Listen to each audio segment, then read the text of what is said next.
weeks, so I'm doing the sound check just to make sure that everything sounds like it used to. Hey, welcome back. If you're just tuning in, or if you're on driving right now and you're on 78.6 FM, you have no idea what you're listening to. This is 78.6 FM, Positive Vibes with Winsome. Feels good to be back. Man, let me tell you, I've been gone. For those who aren't tracking, I've been gone for a few weeks. Spent some time in the U.S. teaching. Went out to San Antonio, Texas, and everything's good. San Antonio, Texas.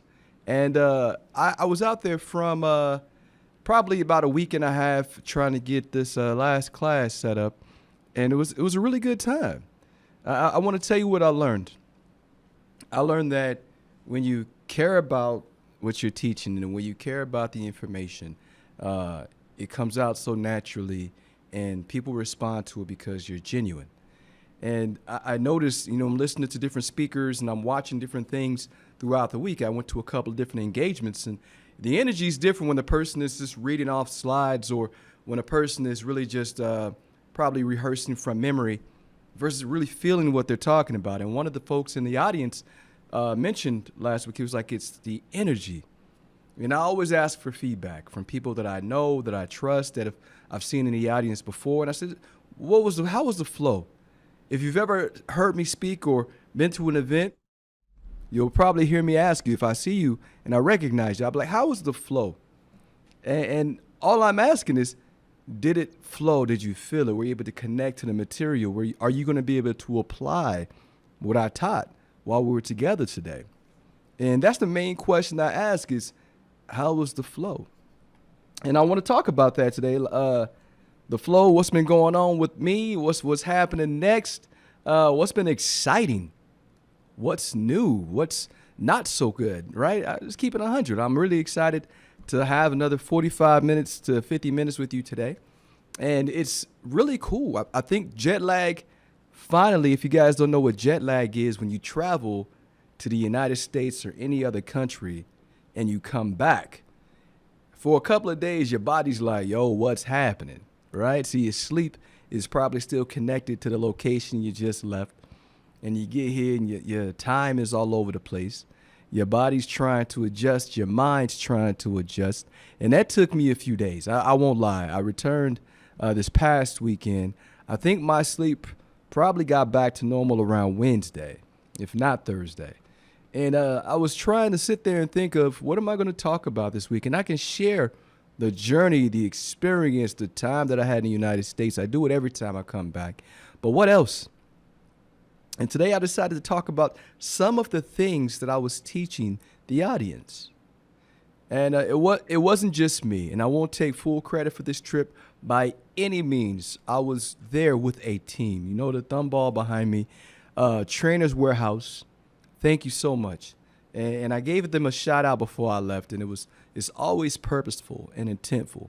Trainer's Warehouse armed me up with some really cool tools to go out and utilize and connect the audience. So we started it every time. You'll see a really cool video if you're a friend of mine on Facebook, and I'll throw this also onto the website. You'll see a really cool video of my co-facilitator, Belen Rico, and engaging with the audience with the thumb balls like the one behind me. And the class that we taught on the second day was emotional intelligence habits. So Trainer's Warehouse actually had an emotional intelligence ball that we were throwing around. The really cool part about this trip is that there was 2 floors to this event. It was in a theater there in San Antonio. So down at the bottom floor, you had a lot of people. It was really wild. It was really one of the coolest experiences. And then up top, you had a whole nother floor of people. So instead of being able to engage like normal, she took upon herself 2 times, I got it on video, where she threw it up to the second floor and had those folks upstairs being able to participate in the rounds of the thumb ball conversations or discussions.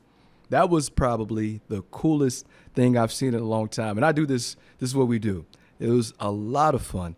What happened at that time is people were answering questions, kind of getting their minds wrapped around the topic, right? So the day before, we had talked about mindfulness and mindful leadership. That was the homework I had for these guys is, are you being mindful, right? And for the leaders in the room, if you're being mindful, how are you utilizing that skills or that skill, that knowledge to lead your people? And that was the top two takeaways from that group from day 2. And day 3, when we're back in this theater, we used Trainers Warehouse tools, and we were throwing those bad boys around. It was such a good time. The emotional intelligence ball. This, I believe, was the second time I had a chance to use it. And I'm going to say the emotional intelligence ball is so cool. The questions on there, the one behind me is building resilience, another really good one. So I want to start, as always, to say thank you to my training partners. And Trainers Warehouse, I want to start with you. You armed us up. We were really ready to go, and it was a great experience because we were able to connect the audience immediately. Once we connected the audience, we got into the topics, right? And I'm really excited to talk about that. talentsmart.com, Dr. Travis Bradbury, right? Mr. Demias Perdue, Miss Angela Young, everybody who had a part in making sure that we were armed up with the material. So I can teach. This is what I do: facilitate, coach, teach. I love doing this. But reading Emotional Intelligence Habits last year, August 29th, I believe it dropped. And then having an opportunity to teach the concepts to large audiences this year, military, civilians, everybody. It's been amazing. And the trust, support, encouragement from Talent Smart, Mr. Perdue and Miss Young has been amazing. I can't tell you how much we appreciate you and how wonderful it has been to share those concepts. Dr. Travis Bradbury, your message to the audience, they love it. And I explained to everyone that you have put that trust in us to make sure we're carrying the message correctly and make sure we're leaving people better than we found them. So on behalf of my center, just want to say thank you to Talent Smart, Mr. Young, Mr. Perdue, or Miss Young, Mr. Perdue, and Dr. Bradbury, because we couldn't do this without you. And that day 3, it was very well received. The feedback was beautiful, right? I can't tell you how wonderful it was to see what people were actually saying about the experience that they had with us. So thank you to those 2 organizations and those 2 teams, Trainers Warehouse and Talent Smart, and the individuals who I mentioned. Thank you so much. And we came back. If you haven't seen it, it's a very large group. Day 2, I don't know if we had probably 100 or maybe 150. Day 3, we had about 700 people. I believe it was 700 total that signed up for this event. But it was such a wonderful experience. And I want to tell you why. It's not just because I got to go to San Antonio, I got to teach in this big theater. It's because I started there. If you guys don't know my day job, I'm an active duty United States Air Force military member. And my very first base with absolutely no rank, absolutely no idea what I'm doing, was that base that we were teaching at this past week. San Antonio, Texas, Randolph Air Force Base. My story starts there.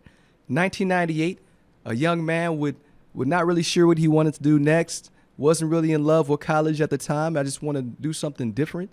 Had already taken the ASVAB, which is the test you got to take to join the military. I arrived at this base, and when you get to your first base, everything is so big. Such a big deal, so big, so wow, because you've been through training, you've been indoctrinated, meaning you've been trained to see the military, see your job, see ranks and things a certain way. And to know that I'm going to a headquarters building is where I was going. And I went to the headquarters building. And as I'm there, we have what we call commander's calls. Now, a commander's call is when you go to a certain area and the commander is talking to everybody. That's usually the leader of a squadron is talking to all of the people that work for him. Messages, issues, good things, bad things, it's whatever they want to talk about. Well, they used to host the commander's calls right here in this theater, right? It's called the Taj Mahal. It's this huge building. It looks like the Taj Mahal from what you're probably picturing in your mind. And I'll probably throw a picture up so you can see it. So the Taj Mahal is where they have the theater. And inside the theater is where you have all of these seats and 2 floors. Now, the last time I was here inside of this theater was a few years back. And when I was at my first base, I was a part of what they call the Team Randolph Airmen's Council. I started this group when I was young and just wanted to see what happened. Come to find out, 18 years later, the group is still going. And the young lady, she finds me and she says, "Sir," I was a master sergeant at the time, "I know that you started this group, and I was wondering if you would help us do something big. Our attendance is low. We don't really get a lot of support. Can you help?" And you know me. I was like, "Of course. How can I help?" And she said, "Well, we would love to do an event, talk to all the airmen, bring in some agencies, and have like a really cool special guest." So I'm thinking, who's in San Antonio in the area that can support? And there is a chief master sergeant, retired chief master sergeant of the United States Air Force, and Chief Gaylor. If you guys know his story, he passed this year, passed away. Chief Gaylor, when we called him and his family, said, "I will be there." He didn't hesitate. His family didn't hesitate. They made sure that he was going to be where we asked him to be, inside that theater. So the last time I was in this theater, after starting this group and setting it up 18 years later for this meeting with Chief Gaylor and this big briefing, that was 2018. So I had started in this theater. I did something amazing with that team in that theater. And now I'm coming back. Everything is crazy, full circle, before I retire from the United States military. So to have that opportunity, that honor, that invitation to come back where it all started was really cool. And it was kind of surreal to me in a lot of ways. But I had a great time and a great audience. A shout out to the team, the Inspire team. I put all of that together. Whatever you guys did behind the scenes, let me just say it turned out beautifully. I love the energy, love the audience, love the engagement. Everybody was so cool. The laughs, the cheers, the engagement with Thumball. I have the video with the guy saying "up top," right, to really get into it. It was so much fun, and I can't wait to be a part of that event next year, to be my third and possibly last time with the Inspire team and with the Inspire conference. Can't wait to see what you guys ask for, which seminar, and I'll be there without hesitation. Once again, 78.6 FM, Positive Vibes with Winsome. We're back. I've been gone for a few weeks, but I'm back. I'm really excited to be back. And hopefully it's different energy, not the same energy I had when I was gone. But if I haven't, I'm past that sleep lag or jet lag. So if it doesn't sound like it, trust me, I am. I'm just trying to make sure I slow it down because, as you know, we're trying to translate this station or this segment in Japanese so that other people can follow along and listen to what we're saying as we move forward for the rest of this year and into next year. 78.6 FM, Positive Vibes with Winsome. So what were you talking about while you're in Texas? If you didn't hear me, mindful, being mindful, mindfulness, mindful leadership, how to utilize mindfulness when you're navigating yourself and others, right? That's one. Number two, we were talking about emotional intelligence habits. So I'm really excited to dip into that. I know this first segment, we don't have a whole lot of time left in this one, but that's what we're going to be talking about moving forward. So if you're tuning in and you want to hear about mindfulness, if you want to hear a little bit about emotional intelligence habits, some of the concepts, I might just dabble on that a little bit because I save that for when people actually come to the seminars. But I'll talk about it, talk about some of the concepts and break some of these things down. 78.6 FM, Positive Vibes with Winsome, back in the booth. You know what I mean? I got my bodyguard here taking pictures and videos, so I'm going to send these to y'all later. But I can't wait. It's been rainy here in Okinawa. The rain season just kicked up. If you guys don't know what that means, whenever the rain season happens, that means it starts waking up the insects that have been sleeping for a few months. So right now we've been good. We haven't had many insects, but now with the rain season coming, they're waking up, they're back, and they're big. 78.6 FM. We'll be right back after this message.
78.6 FM, positive vibes will win some A's. Feels good to be back in the booth. What were we talking about? Win some A. Rain season is back.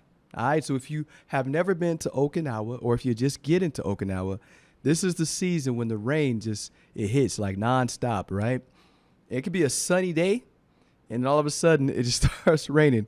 Or it can be a great day, and then it goes into the evening. Or you can start your day off with a bunch of rain, and then as the day goes by, it starts getting clear outside. It's the craziest season, but if you didn't hear me, what happens in the rain season is the rain season wakes up the bugs, right? So the bugs have been sleeping. The insects have been sleeping. But the rain season is like, hey, welcome back. We're here. And so I've seen some of the biggest insects in the last week or so. One was on a car, little, what do you call it, visor today. I believe it was a praying mantis waving, saying good morning, that I saw in a picture this morning. And I'm going to tell you, these things get bigger than you used to see if you've ever been in the U.S. and seen bugs. They're twice as big and twice as interested in human beings, if I will. Hey, 78.6 FM, positive vibes with Winsome. If you're just tuning in, we're talking about coming back from teaching these lessons in the United States. I've been gone for a few weeks. I've missed it here. It's different. The biggest difference is being on stage and talking to a large audience like that.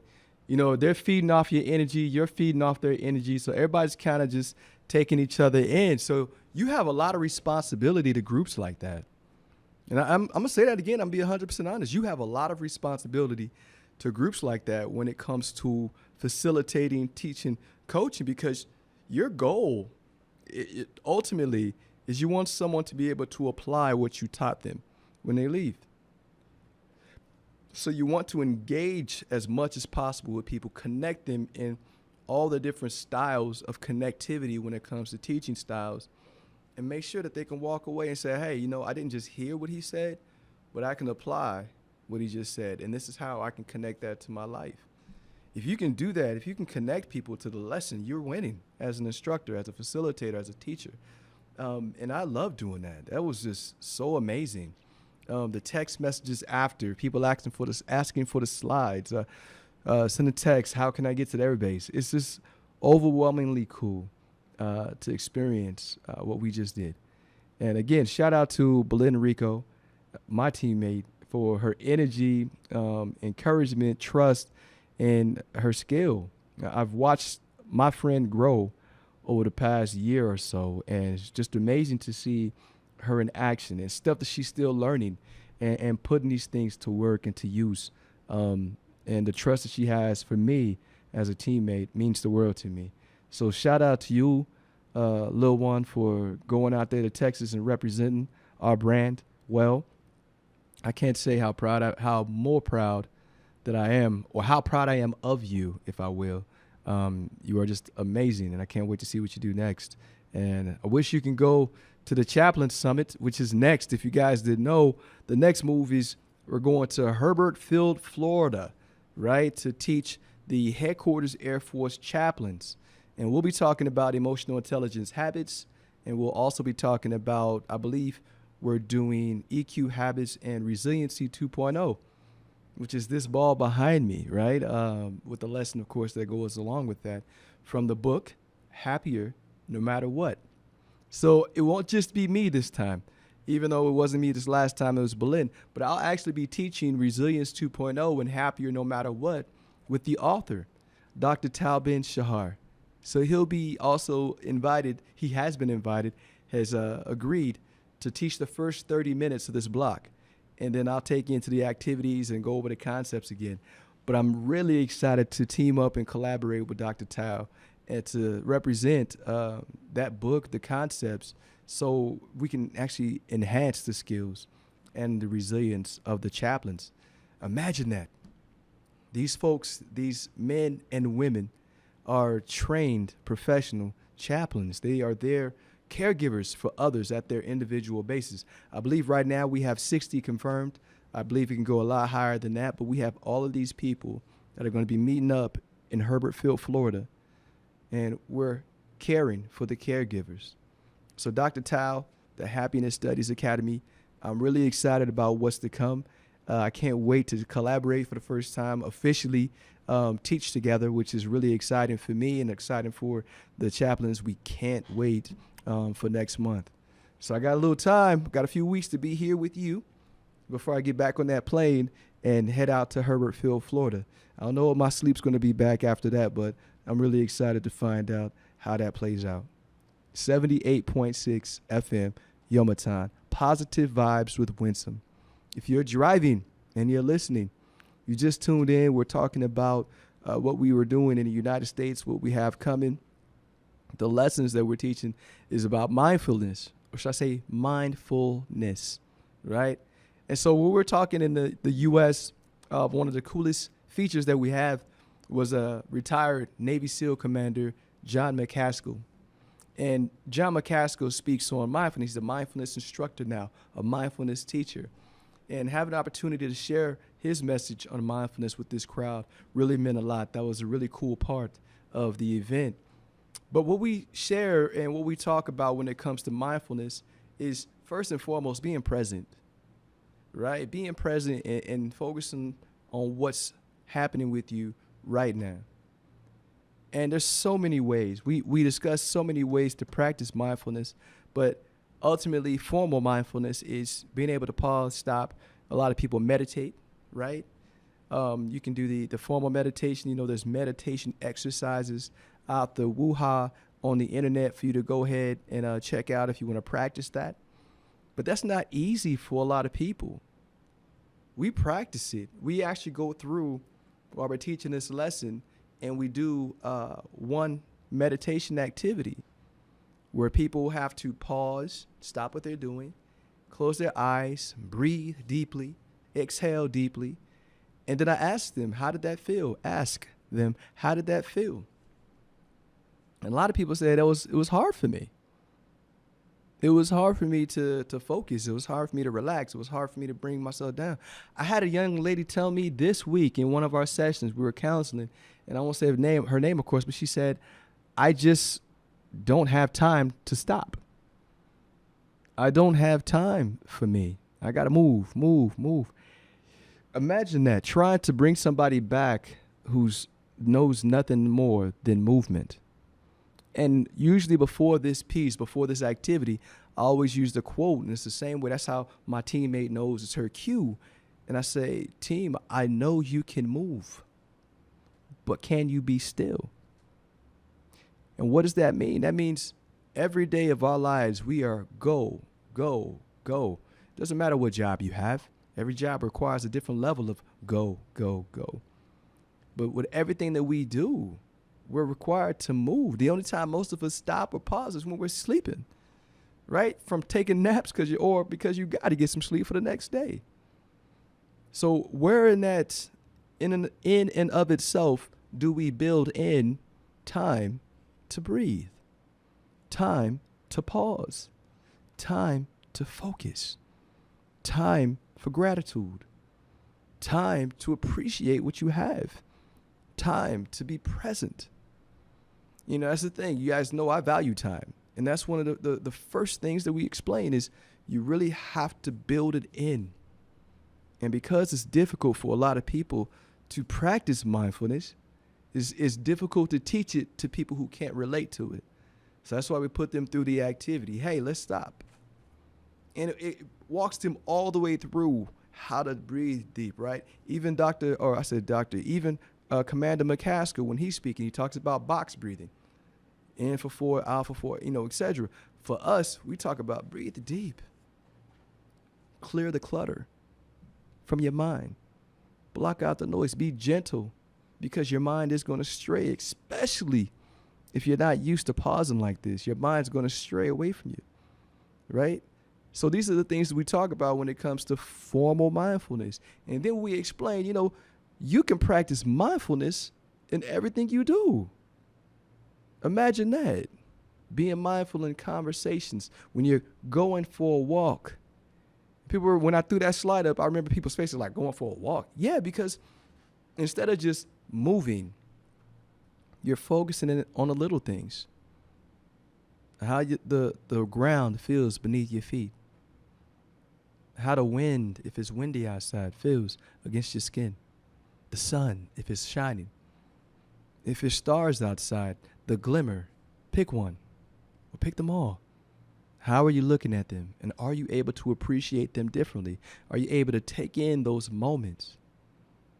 It's crazy when you pause, and I used to say this line a lot last year, but when you change the way you look at things, the things that you look at change.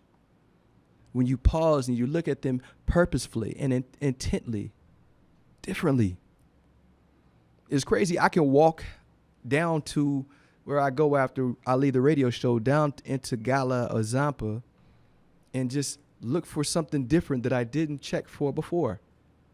And it's seemingly I can always find something new to appreciate, to enjoy, to take in. It's because I was intentionally going and searching for something different and new. Are you able to approach your days like that, where you're searching for something that you want to take in differently and be intentful or intentional about how you do it? You see, mindfulness isn't always about formal meditation, closing your eyes, breathing. It's usually about just being present in the moment. How do you do that at work? How am I going to be mindful about work? Approach it differently. Listen to me. I spent all Friday, and I made it a point to approach my work Friday. I kind of had to block some things. I even closed the door to my office so that I can approach the way I handle work differently. Pay attention to the little things I do. I promise the way I was functioning, because we've always been taught to multitask, right? And so the way I was functioning on Friday was intentionally to not multitask, to zone in on one thing and to give it all of my presence and attention. And it's crazy when I did that. I wasn't paying attention to the phone. I blocked that out. I wasn't paying attention to the other two screens. I blocked them out because I have 3. I focused on one, and I focused on that task. And that was all that had my attention, and it was very intense. It's crazy how that process felt completely different and probably moved different too. We'll be right back after this break to talk more about mindfulness.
.6 FM, Positive Vibes with Winsome. Hey, it's great to be back. Positive Vibes with Winsome. Great to be back to the station. Wonderful opportunity to share these clips as we go back through it. And again, I got the ball, so I want to show you guys some of the questions that are on this ball. This one that we're using today is the developing resilience. And I'm going to get back into mindfulness. I didn't forget. So on behalf of Trainers Warehouse, PositiveVibesRadioshow.com, I'm going to show you guys some of the questions that we throw around for the Resiliency 2.0 ball. I'm going to do this 3 times, so I'll throw it up to myself, catch it, and then I'll answer the question, right? 3 rounds. We normally do about 5 to 6 rounds when we're doing a class to get everybody started, right? So here we go. First round. Bam. I got What relationships in your life give you the most joy? I love that. My family, my friends, I have a really small circle, but everybody that's in that circle that I allow in that circle and that I spend time with, those are the people that bring me joy. So, cheat code, those relationships mean the most to me. My mentors, every one of them, those mean the worst. I mean, said mean the worst. Those relationships mean the most to me. Those mentors that I can reach out to, vent to, that listen, that don't judge me, that accept me for who I am, encourage me, those relationships. All right, that's round one. Let's do it again. And let's do it. And we got a goal that inspires you. So many. My book right now, finishing that bad boy, that really motivates me, inspires me. I was talking to my coach 2 weeks ago, and I said, give me a suspense, drop dead suspense. Because, you need that sometimes just for that motivation and that boost. And that's something that really inspires me and keeps me going, is knowing that that's on its way and that's in development right now. The future is bright. There's so many things that I want to be a part of, so many things that currently are in build mode. So, yeah, that's one of them. All right, last round. What I got? I tend to stop listening when. I'm like Dory. When I get distracted by something, that's me. When it comes to people, I really try to listen. But when it comes to situations, sometimes I get distracted, like by Dory. If we're talking, say, for example, not a coaching session, but a mentoring session, and someone says something that sparks me, I kind of stop listening to a couple of words because I'm stuck on that thought. The difference between mentoring and coaching, I want to get that thought out to them, right, to kind of help guide their path or navigate their path. But when it comes to coaching, we have to listen, right? That's what we're trained to do. We're trained just to take it in first because that person is driving the discussion. So I'll do one more just for the fun of it. All right, one more. Last one. When you feel agitated, how do you calm yourself? Oof, that's a good one. I get quiet, and I kind of distance myself from people just so I can kind of get my thoughts together. No matter how long it takes, I try to keep protect my space, if that's fair to say. I'm really big on that, protecting my peace and protecting my space. I know how I get, especially when I'm fighting for something. So when I'm agitated, I really try to protect my space for a while until I know that I'm not emotionally hijacked or frustrated or annoyed, and I'm not going to respond that way. So that's the real answer on how I handle being agitated. 78.6 FM, Positive Vibes or Winsome. This is the Developing Resilience Thumball. And a lot of these questions that are on here are really truly about how to build your resiliency levels up. And if you guys aren't tracking what those are, for us, our core is mental, spiritual, physical, and social when it comes to how we're trained in the military. When it comes to how we teach for well-being, Dr. Tal Ben Shahar, the Happiness Studies Academy, that's going to be your spiritual, physical, intellectual, relational, and emotional.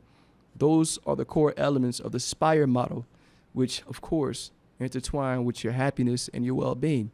So these are the things that we cover when we're talking about developing resilience. And that's what we're going to be talking about with the chaplains next month in Herbert Field, Florida. Coming out there hot. I can't wait to meet you guys. I'm really excited to bring this bad boy and that energy, and I can't wait to see what energy you give me back. So what were we talking about? 78.6 FM, Positive Vibes of Winsome. When we left for the break, we were talking about practicing mindfulness. Mindfulness. Let me say that again. That is being present in the here and now. I have amazing friends with the True North program here in Okinawa, and we talk about a lot of things together. One of those things that we discuss is being present, not getting lost, going left into depression, or going right into anxiety, right? That's what they say when you're chasing the future so rough or so aggressively, that leads to anxiety because you what's coming, what's happening, what's next, right? And when you're stuck in the past, always looking over your shoulder, hurting your neck, you're leaning into depression. You're opening yourself up for those things. So we really push mindfulness because it's keeping people in the moment, in the now, being present. And if the present has something to do with painful emotions, how to navigate through that so you can get to the more pleasurable emotions, right?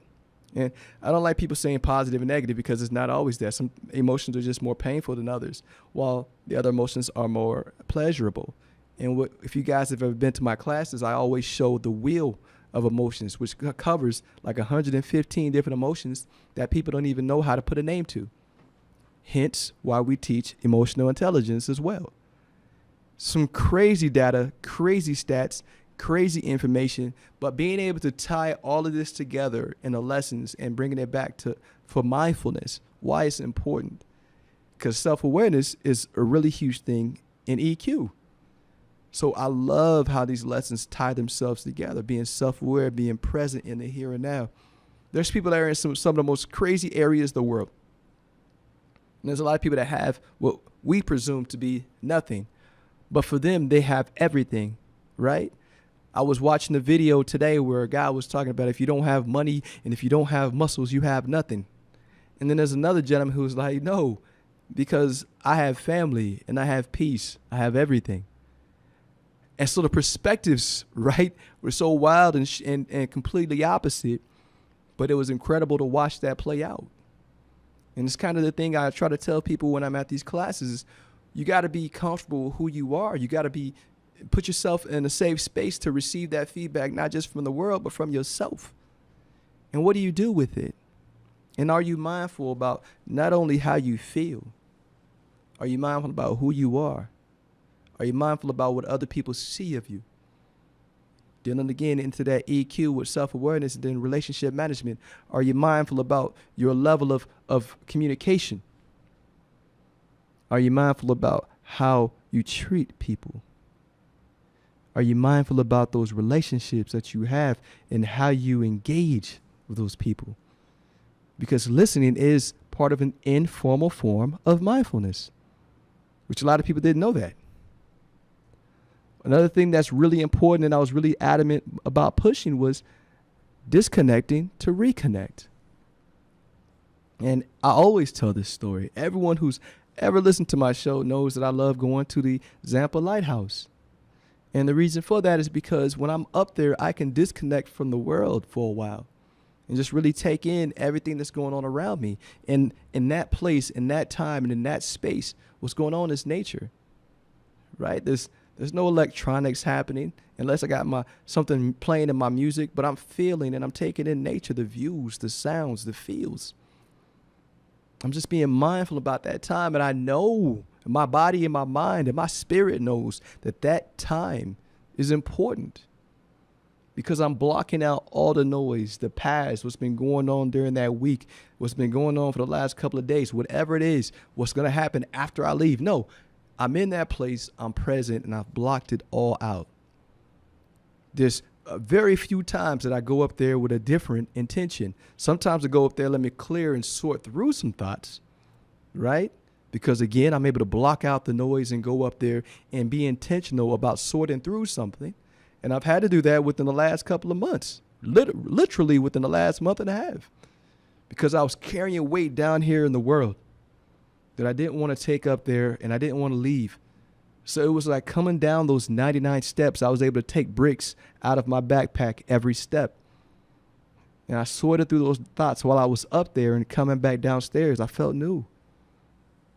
That's part of the process, being able to disconnect from everything and everyone for a minute just to reevaluate who you are, reconnect with yourself, be true to you. So that's what I spend time and why I go to the Zampa Lighthouse and where is your place? If you see the video I just posted, I asked the question, where is your place that you go? Even if it's in your mind, where do you pause and go to? Do you have that? Are you mindful enough to create that for yourself, that space for yourself, and realize how important it is?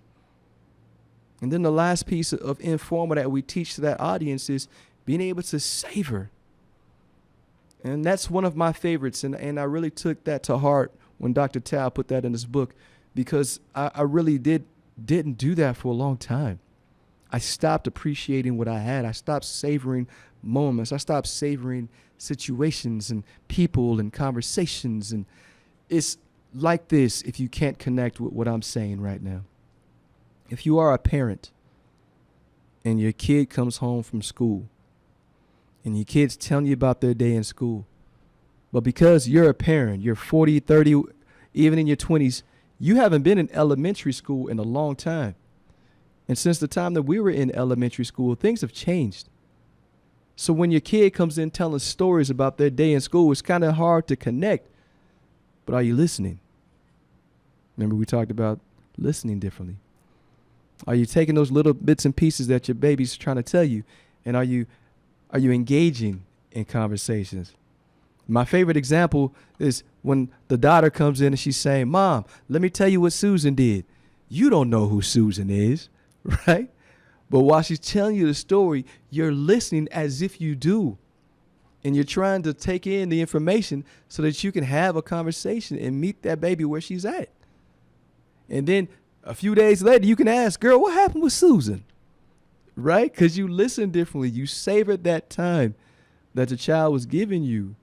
And when we start seeing the time that we have with others as a blessing, not as a burden, but as a blessing, it can change everything. You're savoring those moments. I'm going to tell you, when I'm here in Okinawa, when we wake up, right, here in this island, most people I know, they look out their window or they look at a certain corner and they be like, "It's beautiful here." And there's a large number of people who wake up and they look outside and it's, "Oh, here we go again." Right? Because they forget. They don't realize or they don't appreciate and they're not grateful for what they have. It's just another day. Just another work day, just another responsibility, just another obligation, whatever it is. It's not appreciating what you have and taking your new day for granted instead of savoring it. I teach this many different ways. One of the ways I also teach it is I throw a picture up of a meal I had here at Bloom Cafe in Yomitan. And I describe that picture without looking. And I tell everybody to a T. And I describe it and I say A, B, C, and D. I break out the plate. And then I look at the audience and I say, "Did I miss anything?" And they're like, "No." And I'm like, "You know why I didn't miss anything? It's because I savored that meal. I appreciated it differently. I took 30 chews. And if you know me, you know I eat fast, right? I normally just eat really quick. But the first time I went to this cafe, took a picture of this plate, I savored that plate. And if you don't know, the French toast, the cheese eggs, the bacon, the little salad and the syrup in the middle, to this moment, I can still picture it like it was yesterday because it was the first time in a long time that I truly savored a meal. And if you can do that with a meal and remember it, you can do that with people, with relationships, with conversations. You're going to remember, you're going to take it with you, and you can engage differently because you savored it. I say all that to say this. There's formal and informal mindfulness. We'll talk more after this break. Thank you.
78.6 FM. I want to say this is my last segment, man. It's been a while, so it kind of felt like it flew by that time. I'll do the thumb ball one last time. Developing resilience. I'm gonna go 3 more rounds, answer some questions.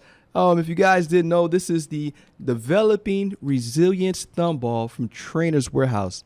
I'm really excited to share these when we're teaching, and we're going out to the chaplains team in a few weeks, and I can't wait to bring this bad boy with me. One of many. Right? 1 of 3, I believe I'm bringing. All right, the question I got now.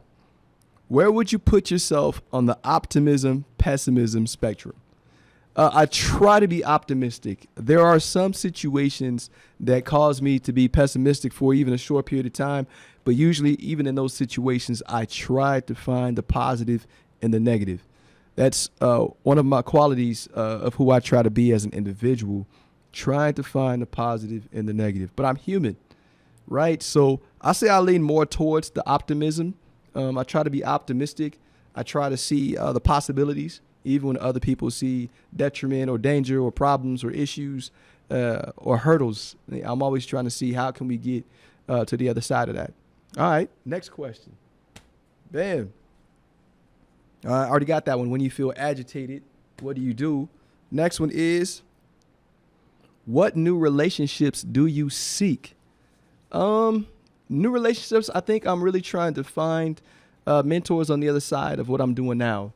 So the career, my daytime career, it comes to an end in September. So my next chapter, I'm really trying to build relationships with those folks who are doing what I see myself doing.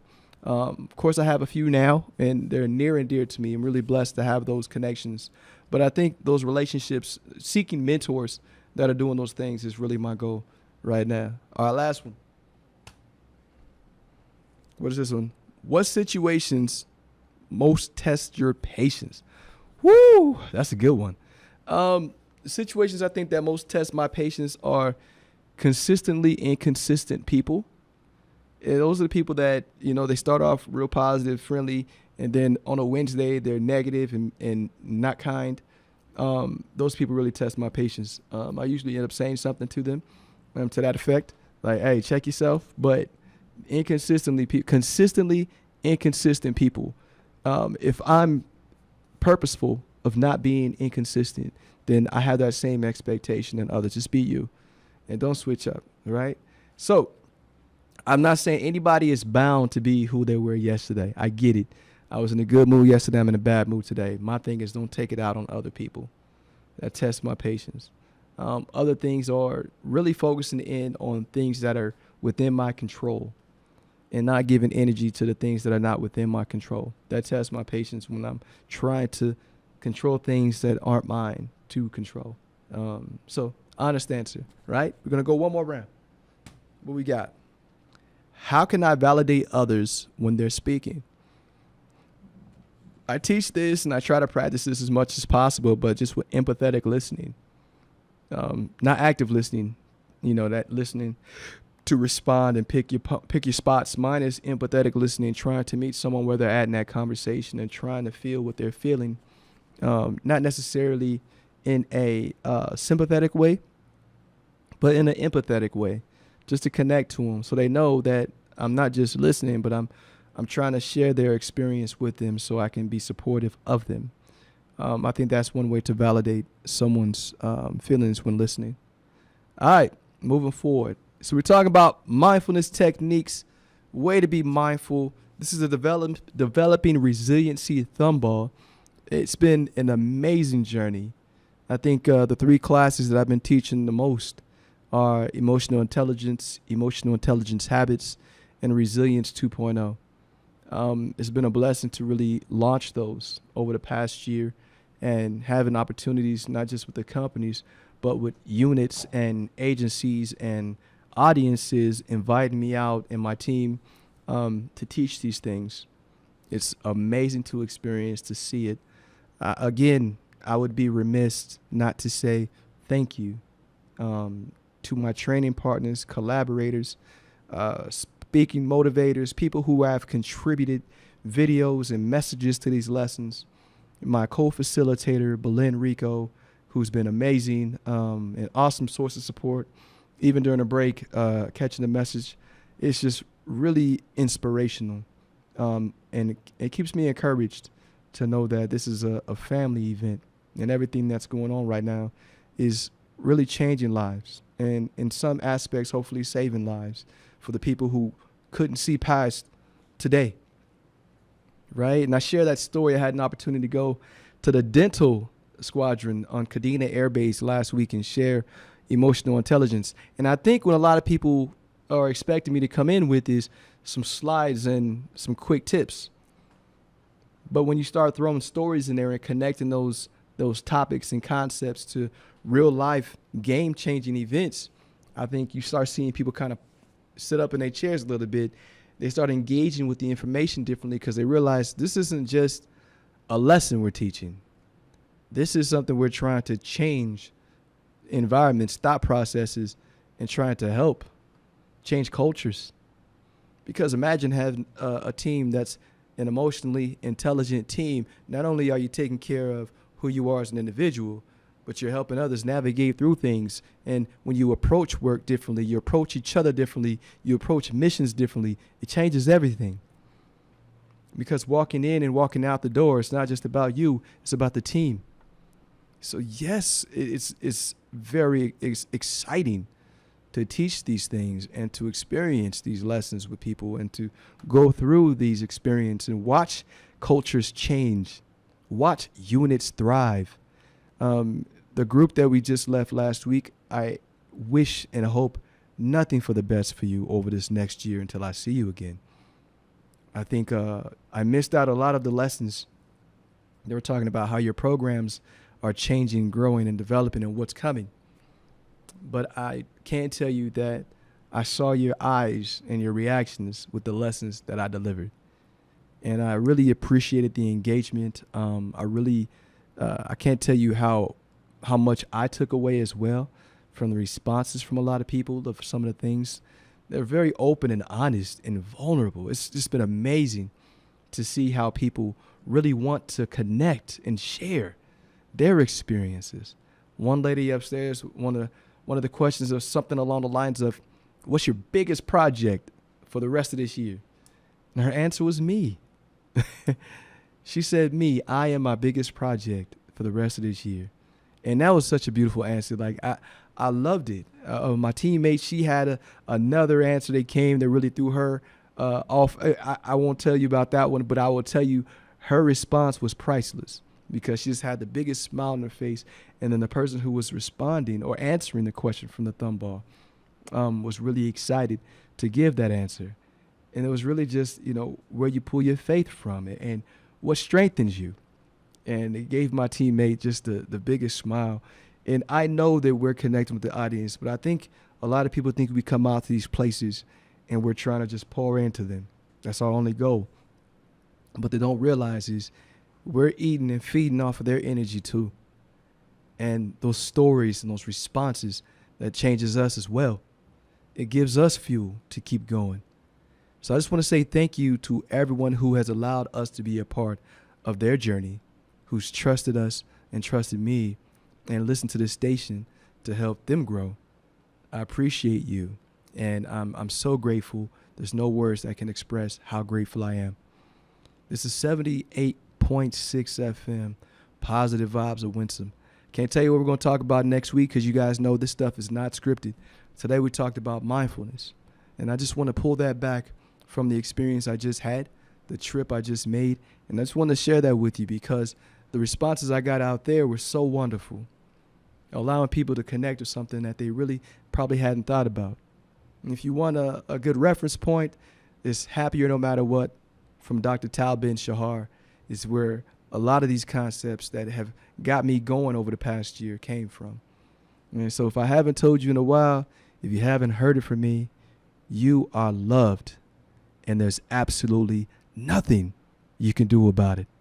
This is 78.6 FM, Positive Vibes of Winston. I'll be back next week, and I can't wait to meet you and greet you or whatever we're going to be discussing. See you then.